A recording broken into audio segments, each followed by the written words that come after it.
ఈరోజు ఉదయం అందాజ మార్నింగ్ ఒక 9 o'clock టైంలో మాకు ఒక డయల్ 100 కాల్ వచ్చింది. సాయినగర్ కాలనీలో ఒక రూమ్లో దుర్వాసన వస్తుంది, మనుషులు చనిపోయినట్టున్నారని చెప్పేసి అని ఆ ఫోన్ కాల్ వస్తే మేము ఇక్కడికి సాయినగర్ కాలనీకి రావడం జరిగింది. వచ్చి చూస్తే ఇక్కడ ఒక ఇంట్లో 3 వ్యక్తులు చనిపోయి ఉన్నారు. ఒక వ్యక్తి సూసైడ్ చేసుకున్నాడు. 2 చిన్నపిల్లలు ఉన్నారు.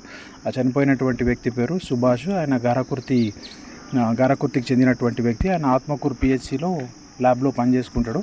వాళ్ళ భార్య పేరు మంజుల. 2 పిల్లలు రితిక్ మరియన్ 13 years, తర్వాత ఆరాధ్య 9 years. ఆ 2 పిల్లల్ని కూడా చంపేసి ఆయన ఉరేసుకొని చనిపోయినట్లు కనిపిస్తుంది. అక్కడ దొరికినటువంటి మనకు ప్రైమరీగా దొరికినటువంటి ఆధారాల ఆధారంగా భార్యకు ఈయనకి ఏదో గొడవలు ఉన్నట్టు తెలుస్తుంది. దాని ప్రకారం ఇప్పుడు కేసు నమోదు చేసి ఇన్వెస్టిగేషన్ జరుగుతుంది. ఇంకా ఏం తెలియదు మనకు ఆ డీటెయిల్స్ అండి. తర్వాత ఇన్వెస్టిగేషన్లో ఏమైనా ఉంటే చెప్తాం. అంటే 2 పిల్లలు కూడా ఊరేసిండు. ఆ 2 పిల్లల్ని చంపేసి ఊరేయలేదు. 2 పిల్లల్ని చంపేసి ఆయన ఊరేసుకొని చనిపోయాడు. ఇది బాడీ అంతా కూడా డీకంపోజ్ అయింది. మనం ప్రైమరీకి ఇప్పుడు అవన్నీ చెప్పడానికి రాదు. పోస్ట్ మార్టం నివేదికలో మనకు అవన్నీ వస్తాయి. ఇది ఇన్సిడెంట్ని బట్టి చూస్తే ఒక 3-4 days అయినట్టుంది. వాళ్ళ భార్య పరిస్థితి భార్య ఇప్పుడు లేదు, వాళ్ళ మదర్ దగ్గర ఉందంటే